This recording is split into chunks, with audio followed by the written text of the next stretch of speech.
listening in. My name is Rainier. If you are wondering if you're having a brain glitch, I have changed my whole full legal name. So you may have seen me on here as Rachel. If you have gone to anything of mine before, I think this is my first or maybe second time fully putting this name out there because I wanted to transition people slowly so they knew who the heck they were talking to. I had used Rainier as just a kind of preferred name, and now it is the name. So I'm trying to get everyone on board for that. Anyways, we don't need to hear the history of my name. Okay, I am a licensed mental health counselor based out of sunny Florida. It is very sunny, if you are wondering, here in June 2024, Pride Month. I am also a lot of things. A qualified supervisor for registered mental health counseling interns in the state of Florida, an EMDR consultant, a brain spotting therapist, board certified in telemental health, other things that I'm forgetting. And I have been connected with Pineapple for, I believe, I'm not a good historian, I'm sure it's been over 5 years now at this point. So I love to get an opportunity to share about all bits and bobs of topics. So today we are talking about gender questions, gender answers. We're going to go over some basic definitions, a little bit of history, also just exploring some topics that might be useful if this is something that piques your interest, you're kind of on the margins of exploring something or not, or if you or somebody that you love or care about is thinking about gender. I think we all have a right to question it and think about our relationship to it, find the way that we'd best like to express it in whatever way that means. So we're gonna kind of travel around as we do. So let's dive in. Important thing to know is that I myself am, in the community. I am trans, non-binary.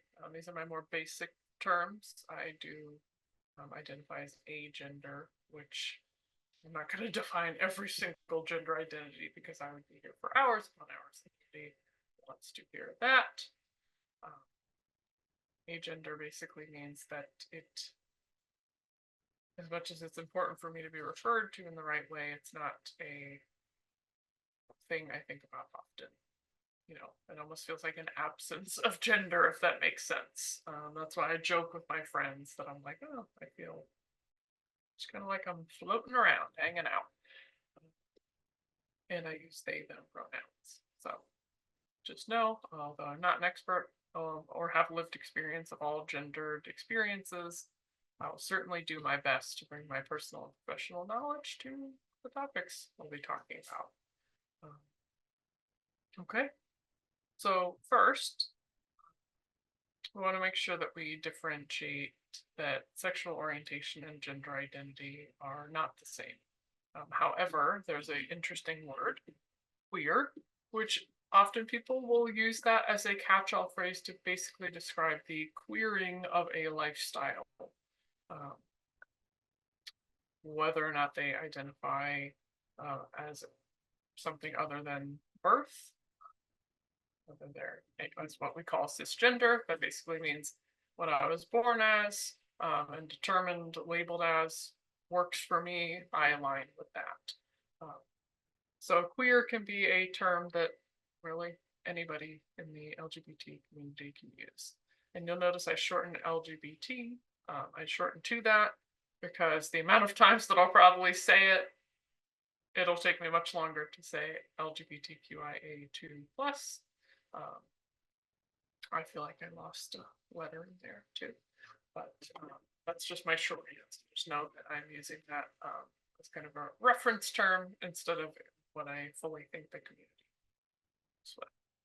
So, gender identity is that inherent, innate understanding of personhood through the aspect of gender, which, as we deconstruct things, you'll understand a lot of it will get very convoluted, and sometimes in my desire to explain may also go back around to being confusing.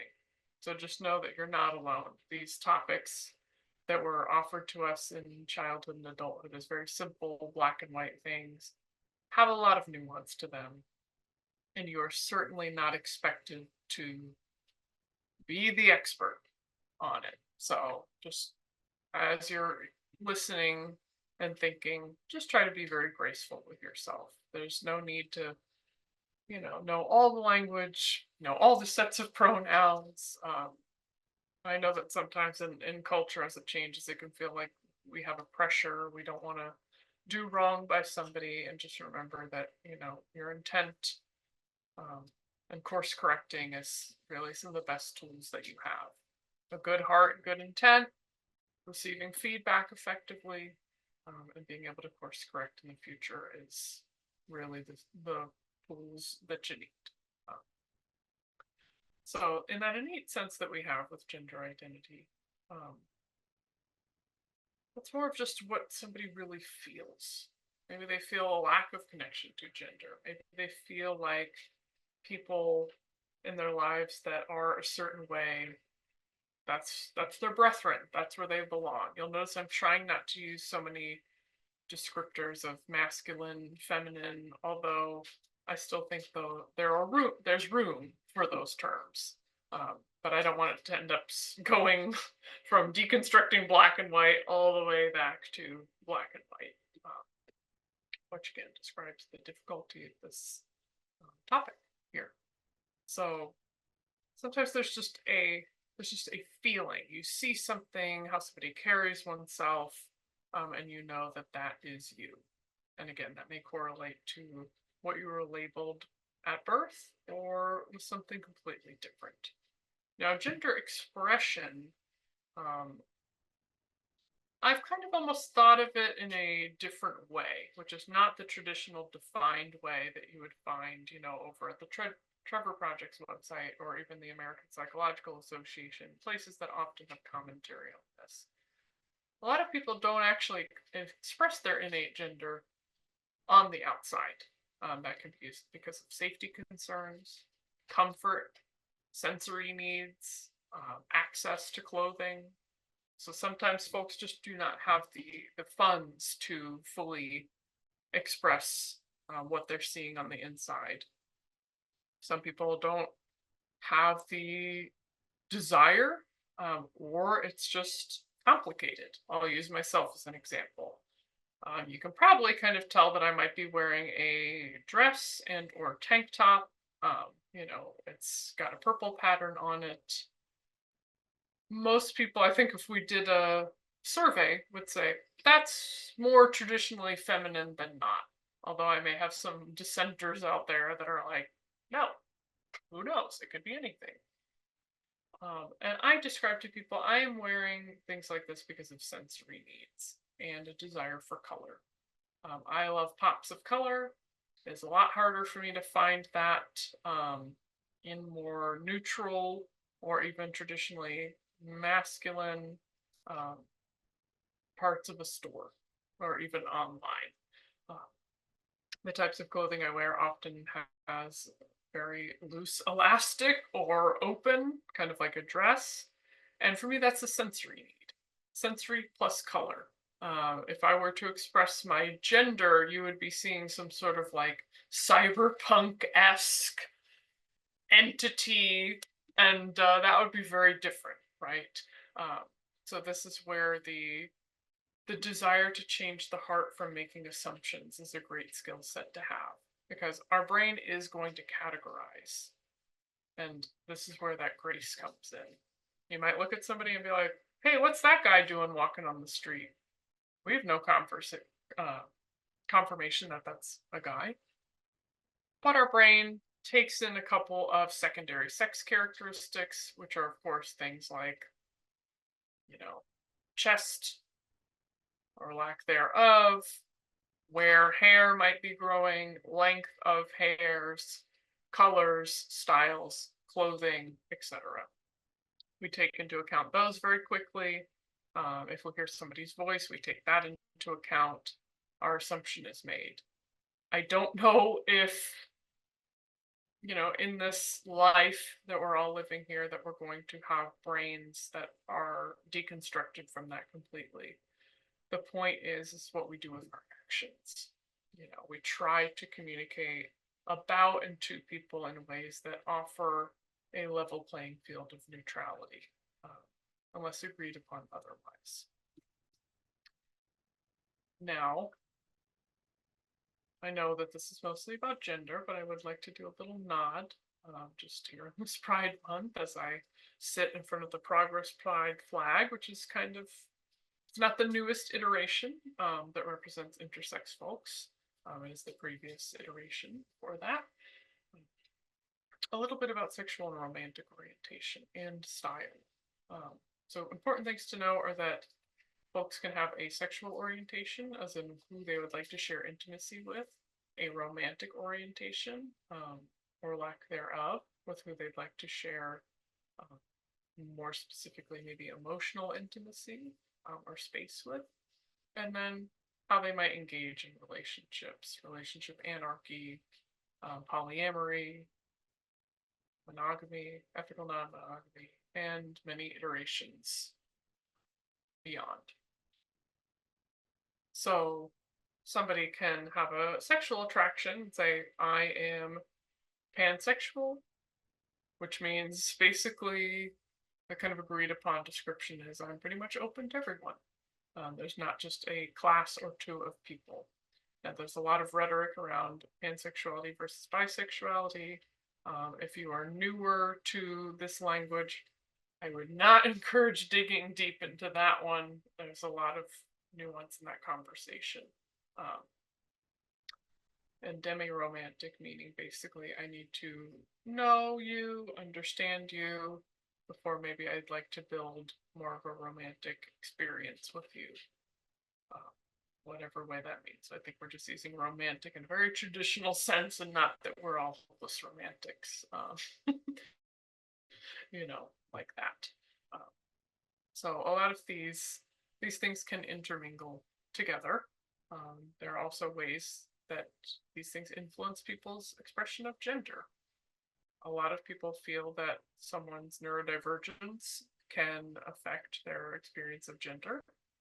For instance, there's a term called autogender, which basically means that somebody's inherent lived experience as an autistic person affects their gender and how they choose to express it or not, which I have identified with before, because I feel like, well, my gender expression is so tied to my sensory needs and how people in the world perceive me. Perhaps there's an influence. And I know I'm throwing a lot of terms out. These do not need to be memorized. If we can start at the baseline, we're doing great. Now, a lot of folks will ask, how do I know? How do I know that there's maybe a trans person in the room, a gender non-conforming, a gender questioning person? The answer is you will not know unless somebody makes it apparent to you. We never want to assume that just because somebody is dressed in a way that might be different from what we perceive their birth sex to be, that means that they're a community member. Although I will say that when you are a community member, you get some inklings sometimes, but I think a general thing is, like with anything else, I want to allow you space to tell me who you are. I think that's a great role to take as a human being. It's one I personally take as a therapist. You tell me. I'm going to try not to put things on you so that you're already confined during this building of a friendship, building of a community. Now, part of that question links up with, well, then how do I refer to people? It can sometimes be challenging. It is worthwhile to make attempts to default to neutral. Hey, I wonder what that person over there is doing. Oh, looks like this person lost their wallet. I like the clothes that they're wearing. Going to that singular they, the kind of running comment is when there's a lost wallet without an ID, we usually will say somebody lost their wallet. We don't say she lost her wallet because we don't know. Now, we tend to use they because they can be associated with certain identities.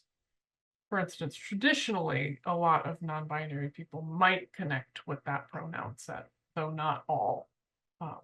So some people will think, well, why am I using a pronoun set to somebody that I don't know anything about?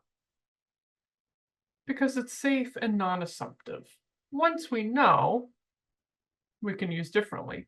Sometimes we're not ever going to know, right? We may not befriend or say, hello, what are your pronouns to the person who we've returned the wallet to? So I think it's better to default on that non-assumptive side.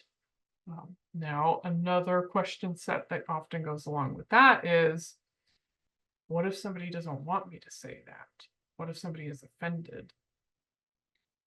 A simple explanation of, hey, I see and respect who you are, who you're telling me you are.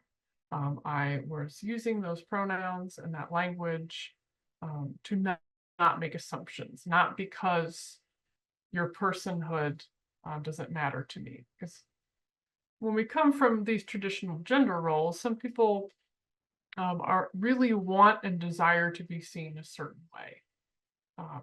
This can be anybody. This could be a really hyper feminine, cisgender woman who is like, I would never want to be referred to in any other way but she, her. But then in a certain circumstance where somebody didn't know, might default to a neutral pronoun usage before that. And it's just like, well, it wasn't obvious, or like, look at my chest, or look at this, or look at how I dress. And I know that comes from a state of like, I want to be seen for who I am. And also some of that is based around, traditional roles and what is expected to be associated with certain expressions or pronoun sets, etc.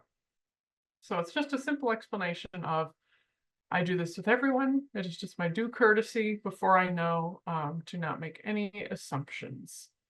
Because if you've ever met somebody and made an assumption and been terribly wrong, it's not a good feeling, right? So I think it's always better to perhaps offend somebody who may have wanted to be referred and assumed about, and course correct with them in kindness, than to go around making assumptions, right? Because a neutrality is not inherently assumption. It is just a starting point, right? Fill me in. What's going on? When people are like, oh, it's obvious. No, not actually. Might be the expression might be obvious and what you might be kind of winking towards in style and in tradition, but other than that, no, not really. So I think those are important things to review. Now, when it comes to what are some things that we want to stray away from? Well, besides assuming, and I know there's jokes about assuming genders, yes, yes, yes. Not asking hyper-personal questions that are based off of deeper curiosity. What I mean by that is there's a certain curiosity in, hey, I'd love to know more about your identity. There's a deeper, potentially more taboo, for lack of a better word, curiosity in, have you gotten any surgeries yet? What were you born as originally? What kind of parts do you currently have? These are questions that don't really have a whole lot to do with a human being. It is okay to be curious. I'm certainly not saying that these questions are terrible if they come into your mind. Again, back to we are human beings and we love to categorize. Your brain is going to want to go boop, boop, boop, boop, boop. and have a lot of commentary. Just like with anything else that we challenge with our thoughts, right? Maybe negative thoughts, rude thoughts. We don't just want to let it kind of take over our headspace and then eventually come out of our mouth, right? We want to be like, "Oh, okay, well, that's not what I'm going to say. Um, is there a better way to get my question answered, or does the question need to be asked at all?" Um, so yes, things around people's surgeries, that's medical, right? That's kind of a medical question. We usually don't ask people um, about anything like that. Like, tell me your surgical history, unless we are in those fields. Let's say, when's the last time you've used nicotine, and are you currently on your period? When's the last time you were pregnant? Like, we probably don't need to ask questions like that. Now, if somebody offers them, great, that's totally fine. Um, So now that we've gotten a couple pieces of language out of the way, I want to spend more time talking about the journey of looking at identity. I've known many people that in their 40s and 50s have said, watching these young folks, now that I have the opportunity and I'm free from my childhood environment, some sort of oppressive environment or regime, I can finally think about these questions and will come to realize maybe I'm not what I was told I was. And some people are like, no, I can't see anything else fitting. There's no right way. I'm myself and the community. We're not asking the world to be trans, right? I think the opportunity to have the question of, huh, something that I was told is unchallengeable, that is not mutable, actually is. Does that mean anything for me? No. Okay, then no. And you're allowed to ask yourself the question anytime. But if you find yourself kind of, or as we joke in the community, getting a peer review, which means that you're kind of surrounded by people in the community, and that might tell you something about yourself, or you might just be that fun little outlier that just meshes really well with certain community members. Um, it's just the option, right? It's always good to have the option to question things. Same thing with a job, right? Is this job really meeting my needs anymore? No? Okay, then is there anywhere else I could belong? Does this career, right? We normalize a lot of big questions, but just not with certain things that we consider immutable. So let's talk about that a little bit more. So if you've ever heard of the hero's journey, even if you haven't, you don't need to know a bunch about it, but it's a good step in a wheel. There's a great illustration by Mike King based off of the handout from Dara Hoffman Fox. It was an LPC. There's some really, really good breakdown of the hero's journey, but for gender identity, right? So first, there's the status quo, right? That's what we're talking about. I'm just existing. Then there's this catalyst. Maybe you have a child who comes out, as some sort of other identity than what they were born as. Maybe you're just ending up watching a lot of fruity television, as I like to call it.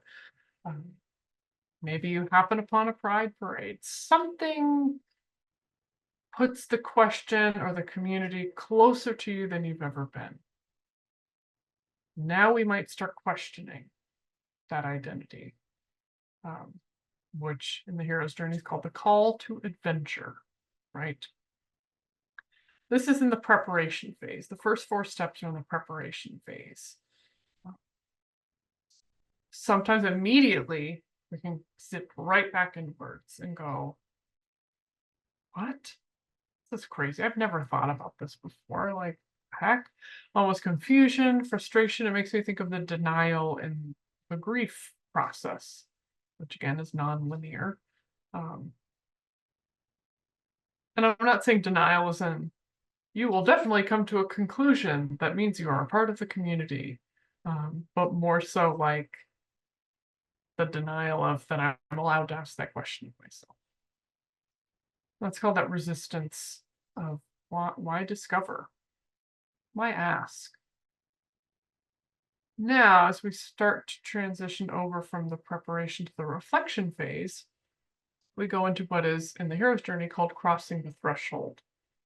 This is where we start finding out a support team. Maybe you start going to some events. Maybe you're just doing a lot of internet searches. How do you know you're this? What does being this feel like? Looking up people's stories. You start to come out of that and the question starts to build, right? Now, I'm going to be explaining this more in the hero's journey of somebody coming out. Although this journey could absolutely apply to somebody considering asking the question. The question doesn't go beyond crossing the threshold. I've done my research. Inconclusive, or conclusive that that's not really what I'm about. But it was nice to look inward for a little bit. Now we start doing the approach the cave part of the hero's journey. Now we're in the reflection stage. We are calling out and facing fears. What are my concerns? Will I be looked at the same? Will XYZ person still consider me their parent, child, sibling, co-worker? I have a whole new world to think of here. A lot of people can stop here. Kind of makes me think of the 12 step, right? When you have to get to the moral inventory and or doing something with that inventory. A lot of people will stop here because it's asking the world to change, and the human brain does not love uncertainty. Really doesn't. So in facing uncertainty, we go back to the comfort of certainty, whether it's comfortable or not. Mostly it's just comfortable the action, not comfortable the emotion, which are vastly different. Now, if we move past this step of thinking about this other life that we could have, fears can come up. Sometimes we'll also feel a little bit of excitement, which I may have mentioned in a past, presentation, that anxiety and excitement can often feel the same, right? The heart rate, the blood pumping, the big eyes, the sweating, the buzzing energy, the movement of thoughts. We move on from that to meeting the shadow self. Again, I'm just giving you the hero's journey language, which is the origins of your gender identity experience. Now, for me, again, I'm applying a personal example, which I usually wouldn't do just because this is a very specific conversation, right? Be easier if we have an example. This would be me thinking back to when I was very little. The complaints about certain types of clothes, although a lot of that was sensory restrictions. Getting along much better with people that kind of dissented, were quote weird, gave off some fruity vibes. Were a little more gender non-conforming than what was expected. Yeah, I mean, it's all right there when I look back. Like, I was trying to look like I was joining the NBA. So that wasn't an average thing that people were doing in 7th grade. So you look back, you try to merge the current knowledge and truth with anything in the past. Then there's the ordeal. I've approached, I see the past version of me, I see the shut down, the exiled versions of me, the parts that were called weird. Maybe you'll even look back and realize that you had been called very specific slurs or language used against you that didn't make sense back then. Of course, still doesn't make sense now, as in it's not okay for that language, but kind of hinted that people are picking up on something. The ordeal means letting go of shame and guilt.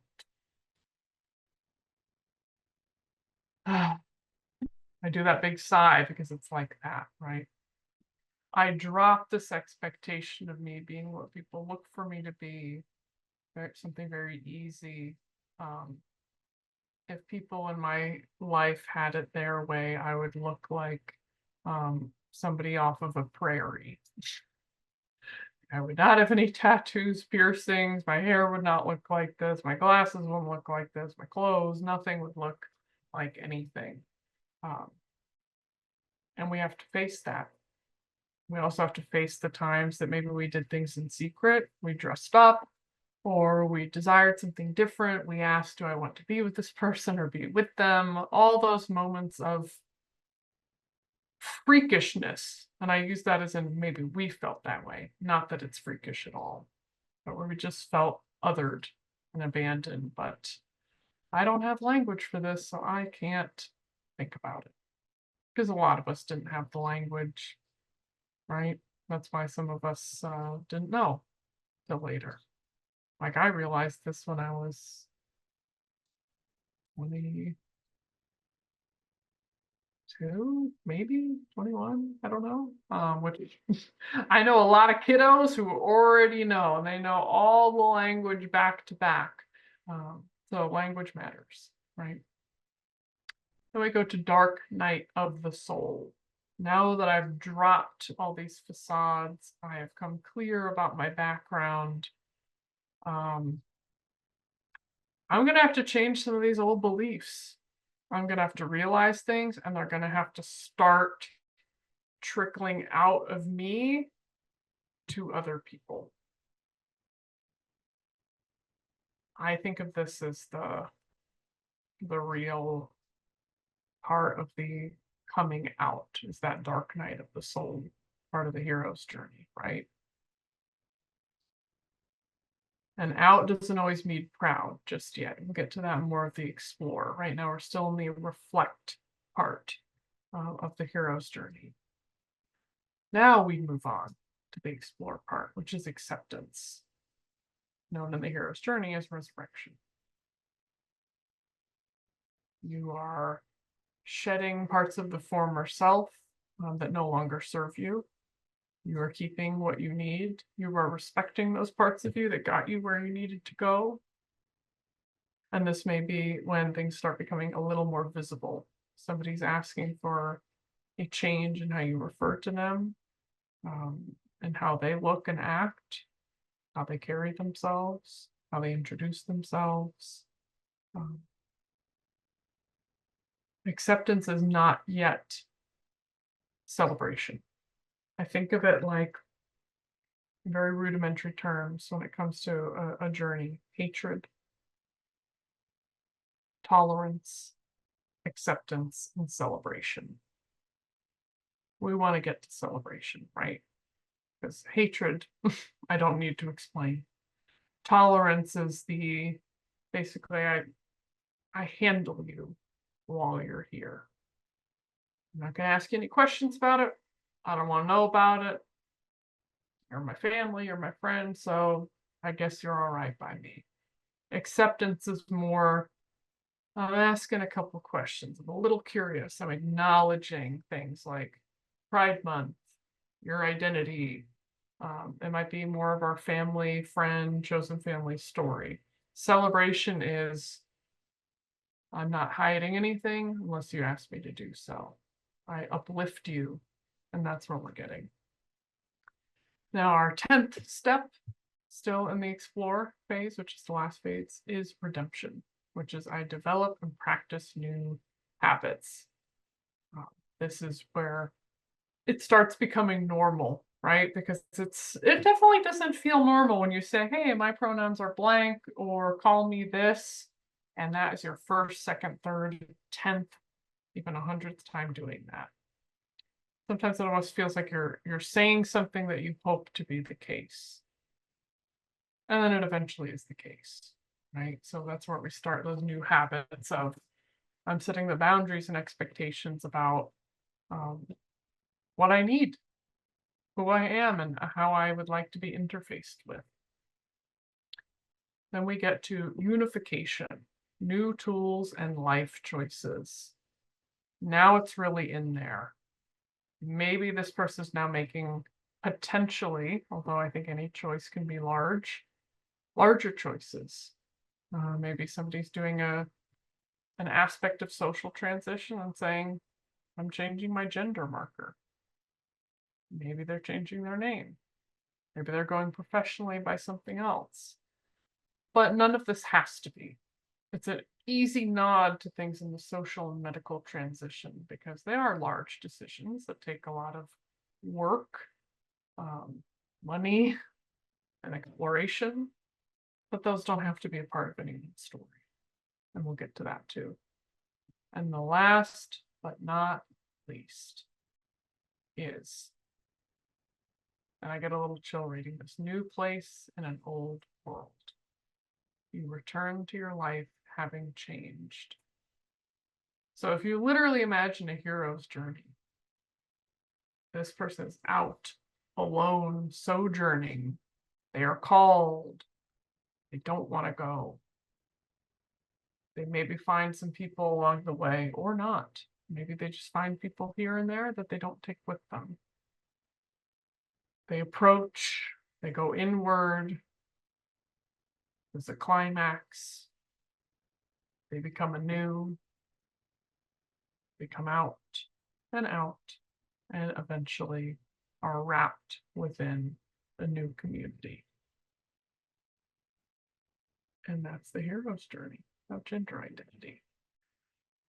And you may have noticed that when we talked about unification, those new tools and life choices, social and medical transition don't have to be a part of anyone's story.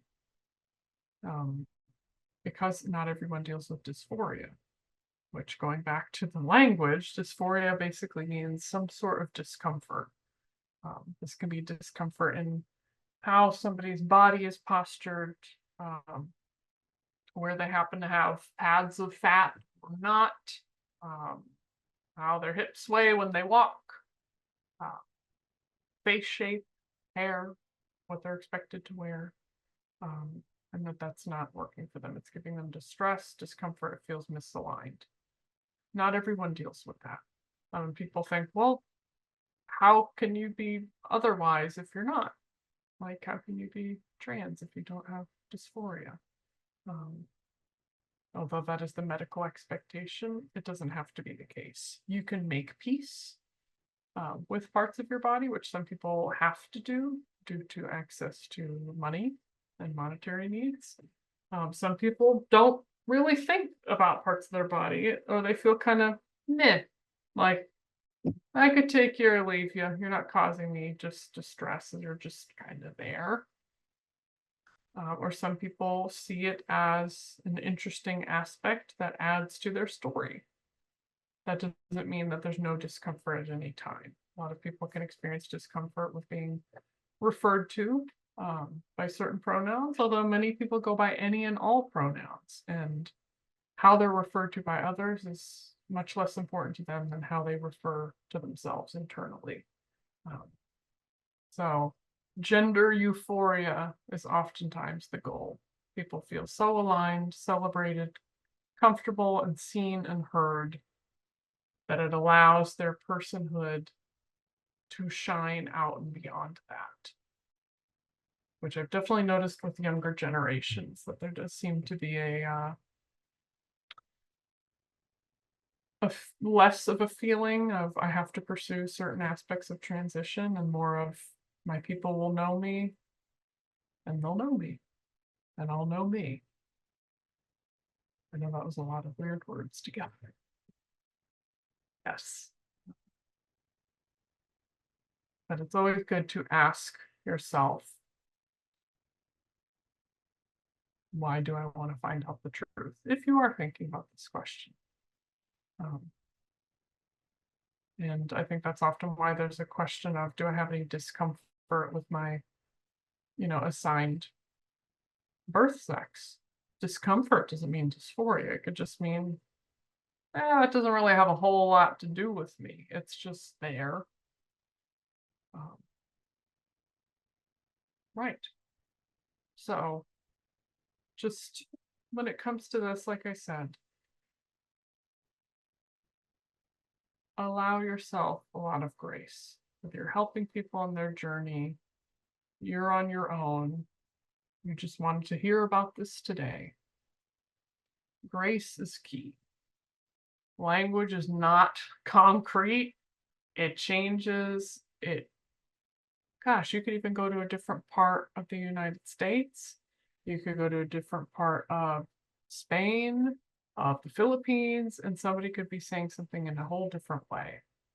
So there's also dialectical things like that. So as long as we're trying to be aware and we're open to feedback, like I said all the way back at the beginning, we're on the right path.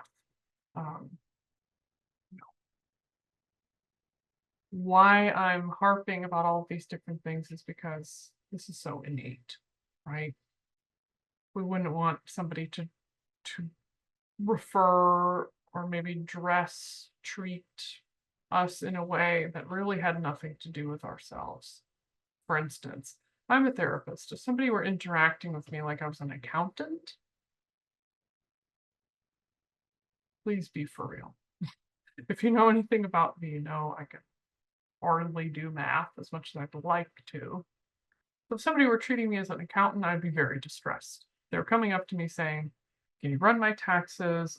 Do you know what? So this tells you how much I know about being an accountant. Can you run my numbers for me?